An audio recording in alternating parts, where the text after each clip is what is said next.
Uh, what we'll be doing now is looking at some questions and some comprehension and some that I put up on the classroom and some vocabulary. And that way we'll be able to sort of get a feel of what's been going on in our story anyway. Now, like I told you in our first couple classes, this is one of my very favorite novels. Um, I love reading it every time I read it because I always get something new out of it. And I'm kind of a history geek. I love history. And whenever I read this genre, and we're going to talk about that first today, we're going to talk about what is the genre of historical fiction, what makes good historical fiction. Some of you may have read things like oh, The Boy in the Striped Pajamas or something like that, where it's the same sort of story. You're in the not growing up in Nazi Germany and from uh, a young person's perspective. And we can see Rudy and Liesel as they go through their lives and things happening. Now, it's happening in context. This is our big word today, guys. Historical context. Okay, we have to understand what was going on in the world during this period. You had some actually really cool movements. And you'll notice that Rudy and Liesel are young. Probably, they're not quite, they're just about teenagers. Now, teenagers naturally throughout history have been rebellious. And I don't mean they're leading revolutions or anything like that. It's the rebellious, the teenage years, the rebellious years. Hello, Annie.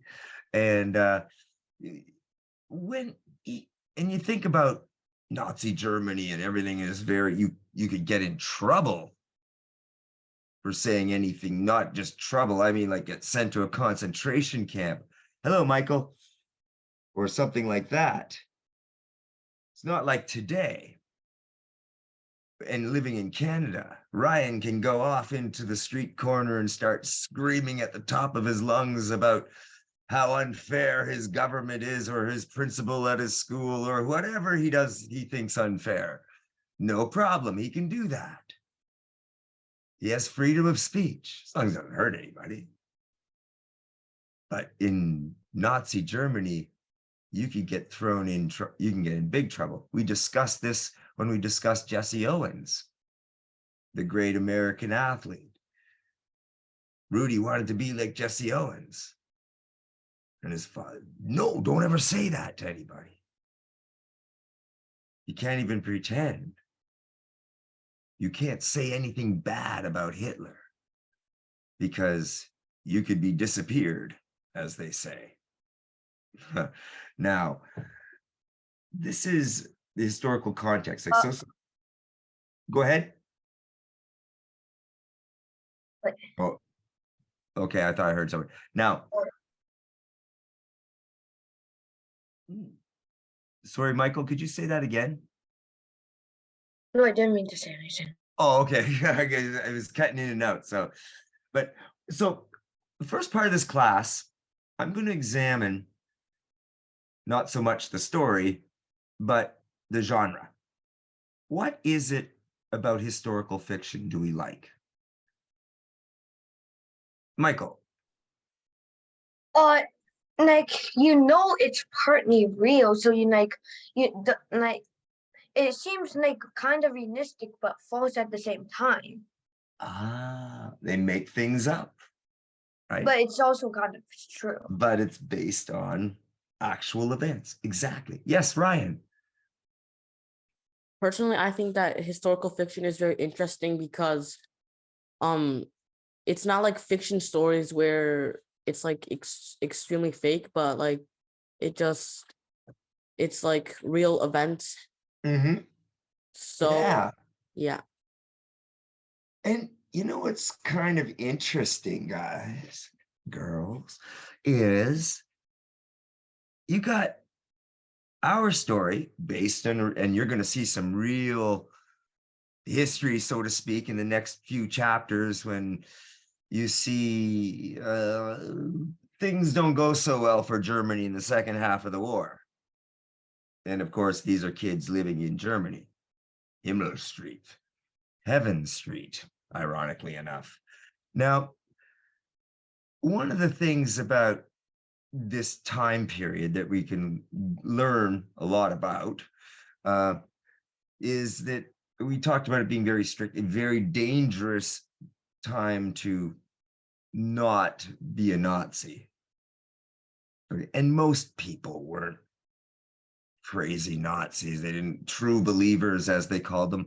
In fact, as I was saying, there were teenagers after about the time they grew up in school and they were getting indoctrinated with all this stuff and the Hitler Youth and all that junk. And as teenagers will do, they started going, I don't like this stuff. I don't like this, what's going on, this lack of freedom. And they start to rebel. And interestingly enough, there's actually a movie about this. One of the groups was called the Swing Kids. And they were just ordinary teenagers. And all they wanted to do was listen to jazz music. Was really big back then. They wanted to listen to jazz music and dance. And that was considered degenerate art. Because, you know, the Nazis controlled everything. They controlled the art, they controlled the music, everything that was from outside, like from America, like jazz, was considered degenerative. It wasn't, or degenerative. It wasn't, or degenerate.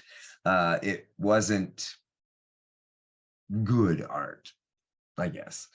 And I don't know if any of you are musicians, but as a musician, let me tell you, jazz is hard to play, very hard. It's not like we learn, you know, we learn classical musical structures and then it goes off in all kinds of direction, dissonant chords and everything. Yes, Michael. No, I was just stretching. Oh, okay. That's fine. Okay. I get it. Now, I want to give you, now, I don't know, Shmoop is really cool. I showed you the one part, and we talked about, before we get to our little Shmoop presentation about historical fiction, I want to add one thing that you guys were saying, Ryan and Michael, about, you know, historical fiction being sort of anchored in a real situation that really happened. True. But think about our narrator. That's why this is such a cool book. It is definitely historical fiction, but our narrator is death, very fantastical. Not a, you know, it's not a character. It's not anything like that. It's like, so it's quite an interesting juxtaposition between our narrator, who is mystical and sort of a spirit, I guess, if anything, ghost. And you've got that juxtaposed with the harsh reality of what's going on in our story and what was happening in Germany, especially the bad parts of the war. And he's a good narrator because he can sneak around and unnoticed and unseen. And we even see from the very beginning of our book, you'll remember when he's taking away Liesel's brother, something about Liesel distracts him. I don't know if you remember that part. And he hangs around a bit longer. He becomes curious about one of the living. And that's how he tells our story. Just kind of an interesting way to, because he introduces himself. He says, yeah, I'm not a bad guy. You know, I'm deaf and all that, but, you know, I'm just doing my job. And the other kind of interesting thing about him is I'm not bad. I'm not mean. I'm not vengeful. I'm simply a result. What a great line, eh?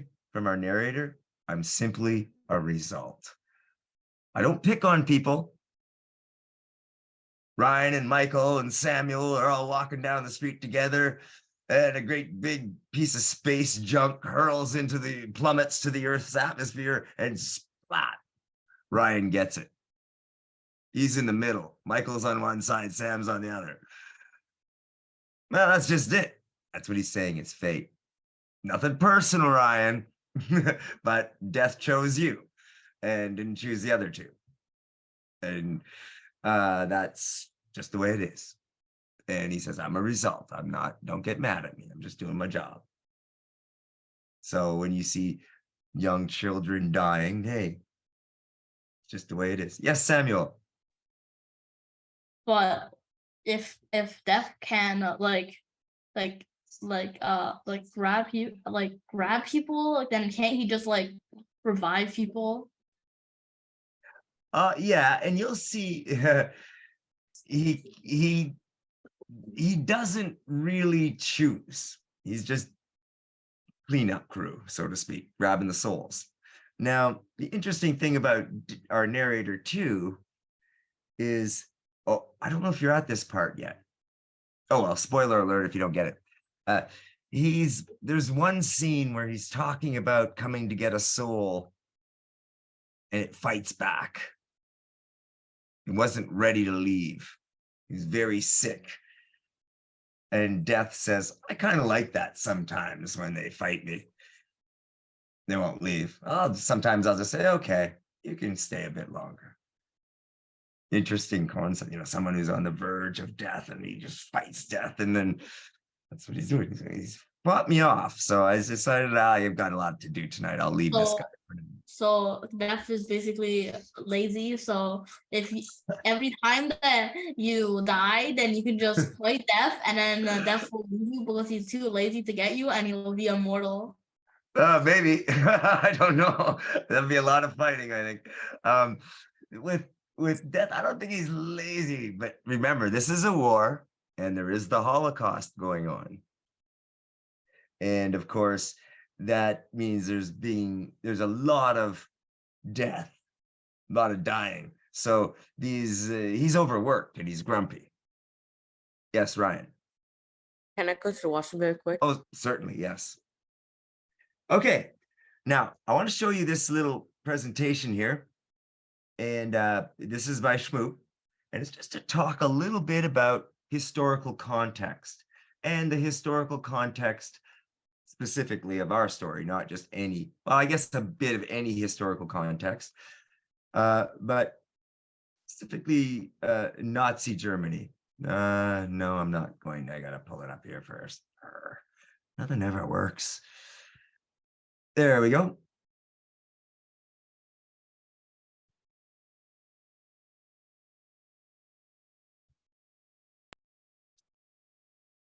And Student. Historical context, a la Shmoop. In hindsight, it seems pretty incredible that so many Germans lined up to support Adolf Hitler when he came to power in 1933. Did they completely miss the crazy eyes? Thing is, the rise of the Third Reich didn't happen in a vacuum. Various events that took place in the early decades of the 20th century contributed to the German population's openness to National Socialism. Yeah, that. First, there was World War I. It may have been one of the most senseless conflicts in human history, but it still managed to decimate Germany. And you'll remember in our story, Hans Huberman got his accordion in World War I. He fought for Germany in World War I. So again, a lot of the population in Germany, the older men, would have, in their 40s and 50s, would have been veterans of World War I, which was a devastating affair. And we know the story of the accordion, but this is, and there's always the connection. You can't, whether you're literature or whether you're studying history, you can't disconnect the rise of the Nazis from the result of the World War I, as you'll see. Also, since Germans lost, they were forced to take sole responsibility for the war in the Treaty of Versailles. That wasn't received too favorably back in Berlin. The Treaty of Versailles also required Germany to pay 132 billion marks in reparations for the damage caused by the war. Since that was 131 billion marks more than Germany actually had, the country was obliged to pay in natural resources like coal and beer and schnitzel. Again, the German people were less than pleased. Then in 1923, France invaded the Ruhr, also known as Germany's industrial heartland, because Germany had missed a reparations payment. After struggling to come to terms with the idea that the French could do anything with their military other than lose, Germany's Weimar government ordered the workers in the Ruhr to go on strike. This was such a bad idea because when the government printed more money to pay the workers, the result was hyperinflation and economic shambles. In November 1923, the German currency stabilized. The economy still sucked, but folks held out hope for recovery. Imagine how they must have felt when Black Tuesday rolled around in 1929. Yeah, it affected not just Wall Street, but the whole world. Germany became politically polarized, with extreme parties on the left and right. And yeah, they had clowns to the left and jokers to the right. You know the song. At any rate, most people held the left responsible for the Treaty of Versailles and the economic cluster mess of the 1920s. Anti-Semitism and violence against other minority groups rose as right-wing nutjobs like the National Socialists became more popular. According to the crazies, Jews were synonymous with the left and so should serve as scapegoats for the many, many problems Germany had experienced since World War I, which the Germans had a significant role in starting. Boy, were these guys floating down a river called denial, or what? By 1933, Germans were willing to vote for just about anyone who promised significant change, like a failed artist named Adolf Hitler. The guy was a jerk, National Socialism was awful, and the Third Reich was monstrous, but all that stuff really shouldn't have come out of left field. It gives you a little bit of context of what went on, in Germany, that all these people, all these young people would become the way they are. Most would have had, you were obligated to join the brown shirts if you were a boy, and the something maidens, young maidens or something if you were a girl. And that's it. And there was a lot of bullies, like started out as sort of like the Boy Scouts and then the Hitler Youth, that was basically training all young people to be racist soldiers, Nazis. And here's something I did research. This is very interesting because I was researching what young people were like this week for this class. And in Germany, because obviously I wasn't there and neither were any of us. So I read some diaries and stuff online and some firsthand accounts of people discussing what it was like growing up. Some of them, they had an expression. By 1939, when the war started, remember earlier in the class, I was talking about how teenagers rebel. They used to have an expression in Germany. I don't know how to say it in German, but it roughly translated to English, it's this. The blue-eyed, blonde-haired Aryan ideal that the Germans were looking for and everything in their racist policies. Well, they used to have an expression that said, blue-eyed, blonde-haired, no brain.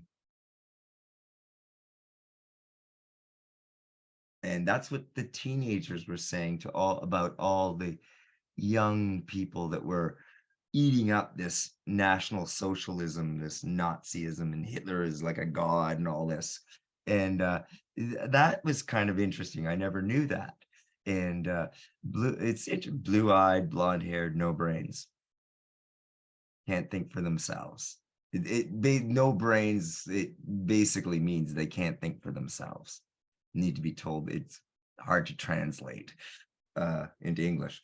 Now, so that's kind of, so this 1,000-year Reich that the Nazis promised to rule over this empire lasted just 12 years. And then, of course, they had to denazify all the people that grew up in that and all that stuff, but that's later on. But anyway, before we go into this, any of that, and I would like to look at some of our questions and some of our vocab, if you will, from our classroom page, and just discuss a bit. Just hang on.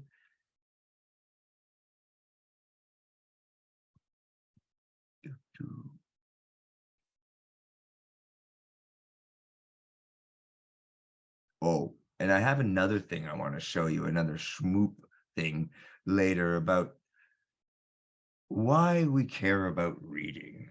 Now, obviously, this is a reading comprehension class. What is that? Is that like reading a story and answering questions? Yes, in a bit. To know that you comprehend, but comprehension is much more, because as you become more advanced, you'll be able to understand and be able to recognize patterns in how we analyze stories, novels, even short stories, a little different, but not the same. And everything. Well, we discuss characterization. We discuss the setting, which of course we did today, and how characters change as the plot thickens, as it goes up that Freytag pyramid to the climax, and all of this thing. Now, again, context is being very important, but let's go back to our questions here. And what theory does our narrator suggest about colors? Anybody got that one? Ryan, I'm gonna pick on you. No, I couldn't read the entire like set of pages. Yeah, okay. Anybody else? Now you'll notice in our story he mentions colors a lot. And those colors, he mentions, he starts off in the beginning, he talks about chocolate, death and chocolate. He likes the sky being brown. And he talks, yes, Ryan. I think that there was a part that I read where the girl she said that like when she got like beat by her foster mother. Watson, yes, by his foster mom, yeah. Yeah, she said that like that it was colorless, like kind of. Yes. And you'll notice Death talks these theories he suggests about colors. And there's one line in our book, and I don't know if we're up to that part yet, but now, spoiler alert, it's a beautiful line. And it was talking about the point in the war was the sky was gray. Everything was gray, the color of gray. Europe was gray. Well, we know, we can make the connotation, the color of gray being what it is. Europe being the color of gray. Now, I want you to think to all the color reels you see of all those Nazi films, the uniforms are gray. The Nazi soldiers wore gray uniforms. So everything, Europe was gray. Beautiful way that the author, it's very lyrical, especially when the narrator is talking, which is always, he's very lyrical about his descriptions. And the theory he suggests of colors makes the atmosphere, creates the mood. And now, what purpose do colors serve for the narrator? Exactly that. It's kind of the same question, creating all that. He's able to describe things, the mood and the atmosphere of what's going on. Now,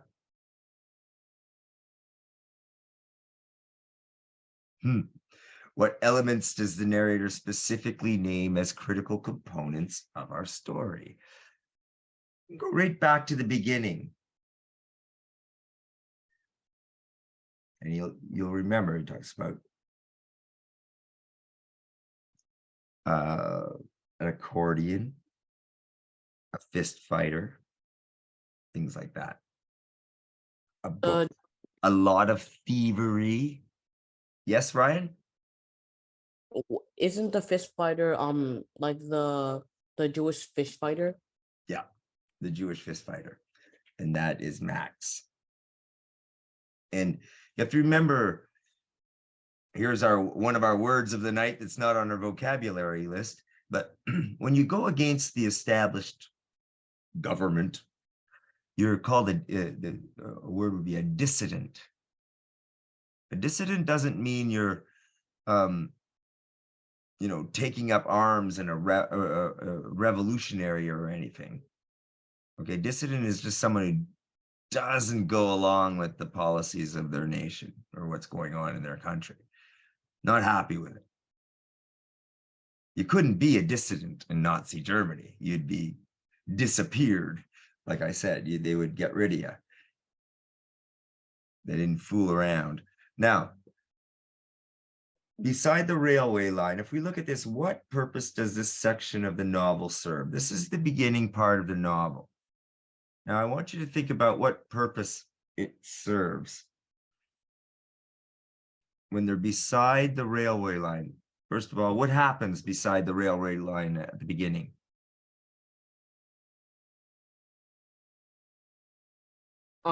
I think that like they like get on the train and it's the journey to this part of Germany. Yes, she's going to her father. Her mother is giving up her 2 children. Now, her mother, as we'll find out, another spoiler alert, is we don't know if she's dead. Don't know. It doesn't reveal that, I don't think. But she's a communist. And that would be, they would have been put away in camps too. And so the children are being sent to a foster home. The brother dies. Death was holding him in his arms. And then as the brother dies, they have to have the funeral at the side of the thing. Now, what purpose does this section serve? And it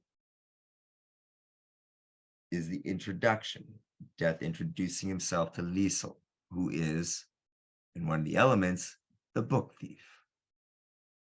Very, very into thievery, as the word goes. Now,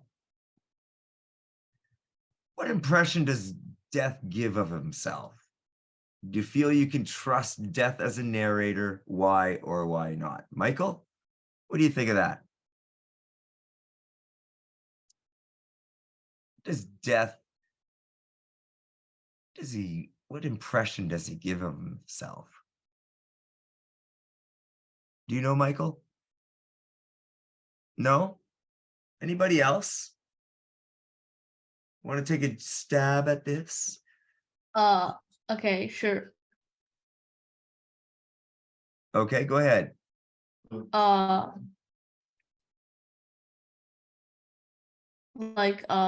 So wait, the question was, would you trust Death or not as a narrator, right? That's one of them, yes. I think like I could trust Death as a narrator because honestly Death is not that cruel, honestly, because it's just doing his job. Yes, he's a result, right? That's what he calls himself. No, he's the result of the unstoppable marching of time, slowly leading us to our untimely demise. Yeah, exactly. In other words, what philosophers will call existential angst. We're all gonna die. We're biological creatures. That's the way it is. And we don't know when and all that, of course, but he gets an impression of himself as, hey, I'm not a bad guy. I have a sense of humor. I like to see the sunrise. I love beautiful colors. But, I get cranky sometimes when I'm overworked, like during wars. And so he's whether we think he's reliable or not is that's your opinion. Whether you can trust him, I don't know, but the impression he gives us is I think he's kind of okay because at least he's got a sense of humor about his job. And he likes it when people fight him off. That's okay. I'll let him go. I'll go and let him go another day. Maybe I'll come back tomorrow and get him. That sort of thing. And whose death does he describe first in the novel? Lisa's brother. Right. Liesel's brother. And of course, what's he describe? He describes, of course, Liesel crying out, and he gets annoyed at the mother. Do you remember? This isn't one of your questions, but does anybody remember why he gets annoyed at Liesel's mother and Liesel? At the instant that he picks up the soul. Ryan, do you remember? I think maybe it's because her mother did not notice it. Well, at first, yes, neither and Liesel noticed it, but then they both did the same thing. It annoys Death. He goes, why do humans always do that? They shake the body. No, wake up. Like as if they're going to wake him up. Yeah, but they might wake up because if that guy decides to fight death again. Yeah, if he could fight Death, yes. But this was too late. He already, the boy's head sort of slouched over. And then after Liesel's screaming, no, Mom, wake up, and then starts shaking the body. And then, of course, Mom does the same thing. And he goes, why do they do that? And this is the instant Death takes a real interest in Liesel. No, but what if like they the guy like grabs like some sword or something and then stabs Death or something. Well, you can't. Death's a spirit, I guess, is the best thing to say. Well, but if you're dead, then why can't you just run away from Death or stab him with a sword if your soul left your body? So can you do Can't that? answer that question because I'm not dead. Maybe when I die, I'll be able to tell you, but it'll be too late then. So I don't know what happens. No, but if you can stab Death, then you'll be back. Maybe. And I don't know. There's a lot of people on Earth think you're reincarnated and lived in other lives. Well, I don't remember those either, so I can't say if I had any or whatever. So now, what fact does Death clarify for the reader at the end of the chapter? And we've just discussed that, and that is that it's going to happen. We're all going to die. I'm going to meet you sooner or later. And the fact is that, and he's not a bad person. So let's go over some vocabulary. Start with the A's. Anybody know what affable means?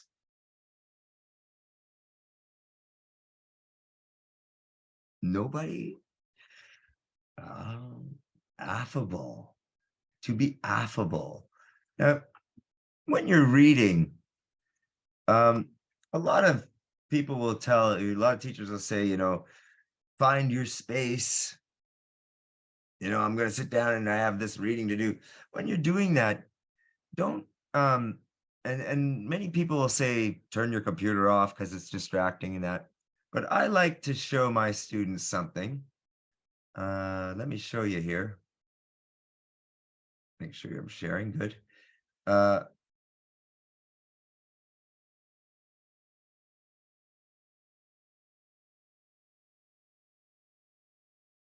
One of my favorite sites on Earth, and that is, of course, thesaurus.com. And of course, you have or its sister site. If you look at this, you've got dictionary.com too. Now, these are awesome. Guys, when you see a word you don't know, so it's really quick, sometimes quicker than having a book, dictionary, whatever you like, though. Try to have one with you, though. So, affable. Oops, let's try to spell it right.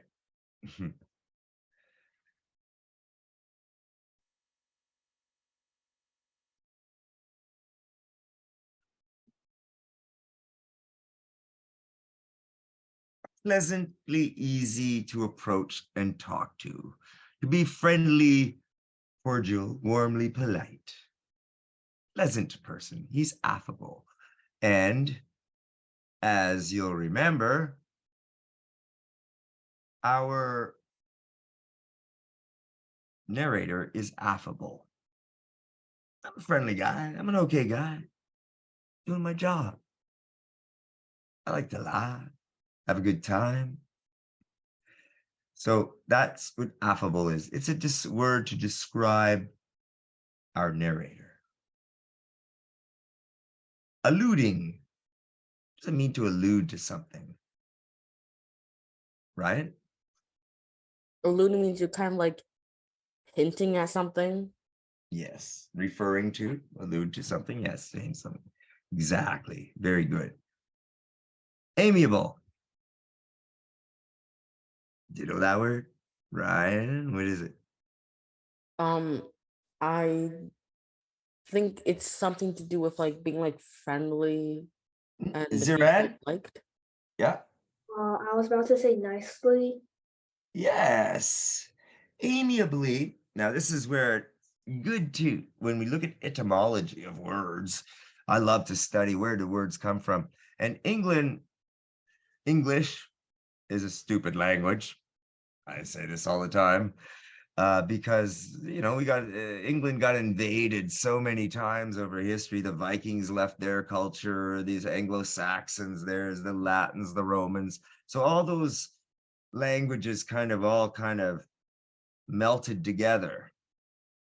And that's why we have three twos and three theirs and where and were and it's very difficult language to I before E, except after C, and there's actually more words that break that rule than the rule, and all that. So it just doesn't.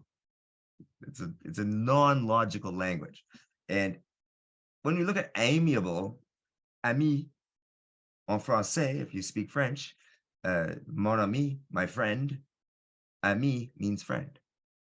So we see that word ami in English, and you can look for amiable, things like that. All these means friend. It means friendly, or should something like that. Amiable. Compelled. Anybody? What does compelled mean? Ryan? Compelled means to be drawn to something. Yes. Drawn to it. And sometimes it means to be, you feel you need to do something. I was compelled to finish my homework last night because I didn't want to get a lesson, a beating, as they say. These words are a lot of synonyms going on here, especially when you look at genial, genially. Ziran? Friendly. Again, yes. Be genial. And congenial means you're same sort of thing. You're being open, welcoming, friendly. And of course, if you think back to when our writer introduces himself in the prologue, in the first parts of our pages, he's very affable, amiable. He's telling us he's all about himself. He goes, I am what I am, and I can't help it, and I'm deaf, and I'm going to tell you this really interesting story about this girl. Comes right out and says it. And hindered. What does it mean to hinder? Ryan? Hinder means to be like be slowed down or stopped. I Yeah. think. Yeah, to get in the way of something. I hindered them. It's to, if you were going to hinder death, you would get in the way of death, although I don't think you can. But you can hinder the progress of something. If somebody's moving, something is moving, you can get in its way. Hinder something. Increments. Ziran. Increase. Yes, small. In increments. To increase a little bit at a time. The Nazi poisoned the minds of the youth in increments, little bit at the time. Intonations. What does intonations mean? Well, let's play around with deduction. And that is, what do you think it might mean? Well, let's look at the words tone. We know what a tone is, a note, right? A sound. Intonations, sounds of something going to happen. Let's look it up. Oops. We go here. Intonation.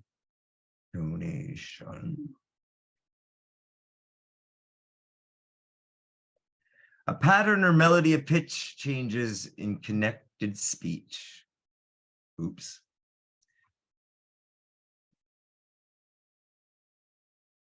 Especially the pitch pattern of sentence, which distinguishes kinds of sentence. So one of the things our story is about, or one of our themes, of course, is the power of words.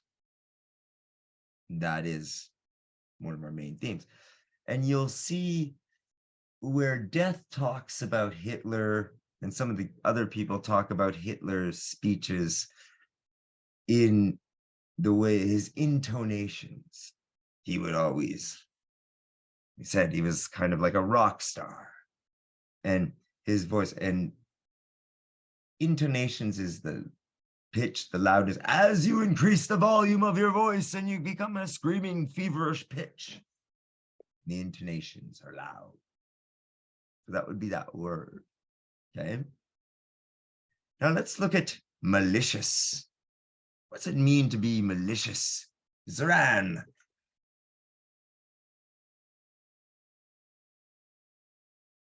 Oh, you're muted. Oh. Like being cruel to this person. Perfect. Yes, cruel, mean, malicious. The Nazis were malicious. And mal always means something bad, right? Or negative. So malicious, malintent. And merges. We know, Zoran, what does merges mean? That's an easy one. Like to come out. To merge together, like you merge into traffic as you come onto the freeway. And you'll see, as Death describes collecting souls, it's very interesting how he talks about how he cups them and picks them up. And sometimes when there's a lot of them, he has to sling them over his shoulder and he has to carry them a whole bunch at a time. And so now we've gone over some of this stuff, and we're going to be doing a little bit more. I'll be giving you more questions than that after the end of the class. I'll be posting more. But at this point, I want to show you a little bit more about what we call close reading. Have your teachers ever talked to you about what close reading is? Okay. Close reading is when It's kind of more analytical reading, like we're doing now. So we learn you don't always have a teacher there to tell you this is the context and this is what's going on, but we can sometimes deduce and infer from the information, from what we know. What do I know about a subject? What do I want to know about a subject? And things like that. Now, again, Death being a narrator, we can see how it's going to be.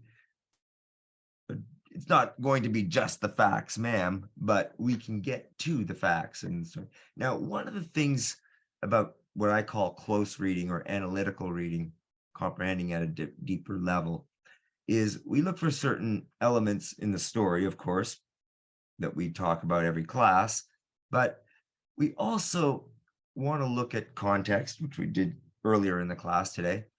But there's other things in style. And sometimes we want to take notes. Sometimes we get into, you guys are a bit young. When you get older, there's books like War and Peace and Wuthering Heights. These are some off the top of my head that go for generations of storytelling. And it's hard after a while to keep track of all the characters and all their people and what they've done and what's going on and how to keep things straight. You have to go back and read, who's that guy again? Who's he related to? Tale of Two Cities is somewhat like that too, Dickens, a lot of our older novels. Now, when we do this, we have to keep track of characters and close reading. We have to keep track of moods and settings and whatnot as we go. Now, sometimes it's a matter of a mental note. Some people like to take notes. Up to you. Some people write in the sides of the books. Questions. I got a question to bring to class. Do that. If you have a question about what you're reading, definitely bring it to class. Okay. And then we can discuss it. Because there's a lot of questions that come up. One of my other class that does this book, one of my students asked me, which got onto the point we were talking about. How did the people in Germany believe that? Why didn't anybody stand up? Why would the Hubermans had to be another big word, clandestine? Yes, Ryan. Because if they stand up, then they'll be disappeared. Yeah. But again, if enough people stood up, then they couldn't arrest everybody. But why didn't they? Well, you're right. Fear. Definitely they were afraid of what could happen, not only to them, but to their families. And most people wanted to get along and keep their jobs. Remember, if you were a professional, and that would be anything from a teacher, a nurse, a doctor, a lawyer, you had to join the Nazi Party. You had to be approved. And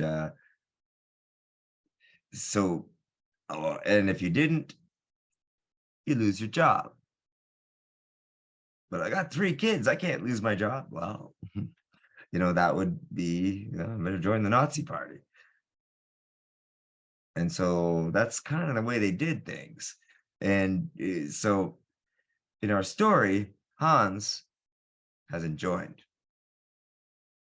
And he's a painter. And he has Jewish clients. And he's sympathetic. And he's open-minded. But he knows the seriousness of what can happen. And it's going to get a lot more serious, of course. Now, I want to show you one thing about why we read. Us teachers, we're like that, right? Here, read this. It's good. Answer these questions. Why? Why do we read? And why do some people hate reading? Some people love reading. But I think the people who hate reading just haven't really read any good stuff. To be smart, yes, Ryan. Yes, we do learn a lot, even from the most nonsensical fiction. And there's other stuff here we can look at. Just hang on. I want to give you one more little schmoop before the end of class. Why should I care about reading? Interesting little question. Oops.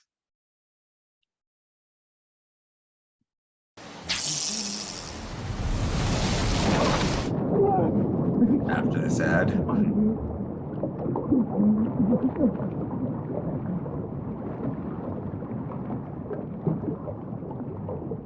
Imagine if you get two unskippable ads. I just looking at that ad, fishing near dams is dangerous. Like, yeah. Yeah. Falling off your roof is dangerous. Yep, I know. It's kind of common sense. Anyway, why should I care about reading from our friends at Schmoop? Why should I care about reading? A la Shmoop. Well, there are tons of things you can do with your free time. Play sports, check out Facebook, go shopping, practice juggling chainsaws while riding a unicycle.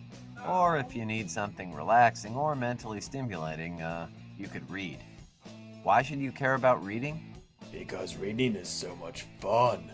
Well, the first answer is the most obvious. Books are full of information. Sure, juggling chainsaws improves your reflexes and tests the quality of your health insurance, but reading improves your mind. In case you haven't noticed, we live in the information age. It's no longer bronze or iron that is most valuable, it's information. Knowledge isn't just power, it's practically currency. Reading can help you get better grades, improve your memory, and expand your vocabulary exponentially. Hell hath no fury. Plus, books have stood the test of time for being a reliable source of information. Unless you're that guy Oprah yelled at for lying in his memoir. Sure, Wikipedia is mostly accurate, but you never know who could have changed the information right before you log on. If someone changes something in a book, you'll know it. While reading seems like a solitary activity, it's actually a great way to meet new people.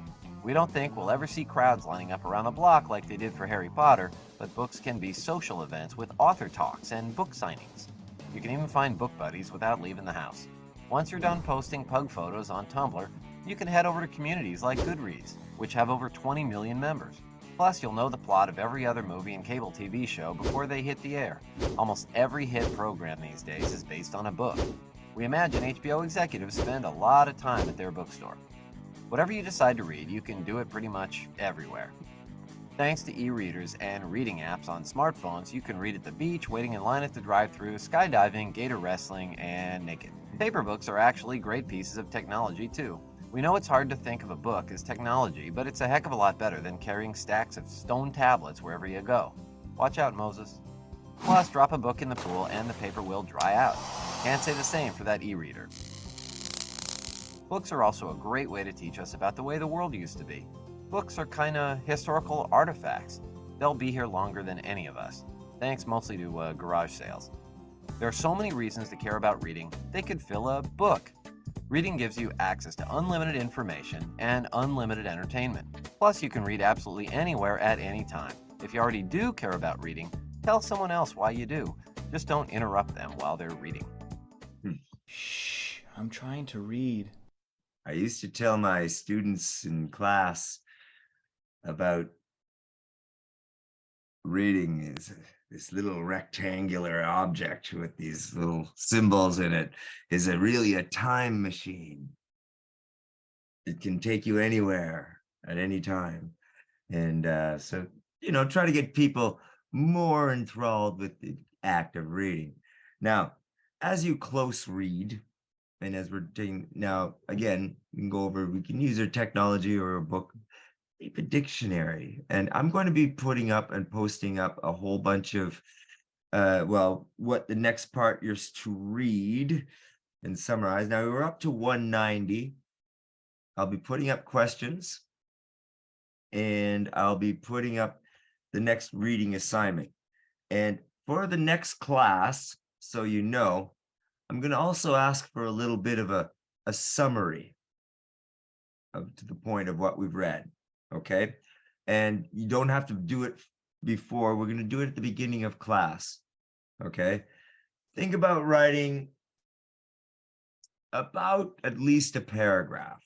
Okay. And we'll be able to do it in chat. So as you're reading, you can take notes, not just mental notes, but say, oh yeah, this is an important part. And then we'll go right ahead. Just hang on. I have this interview thing going on. Perfect.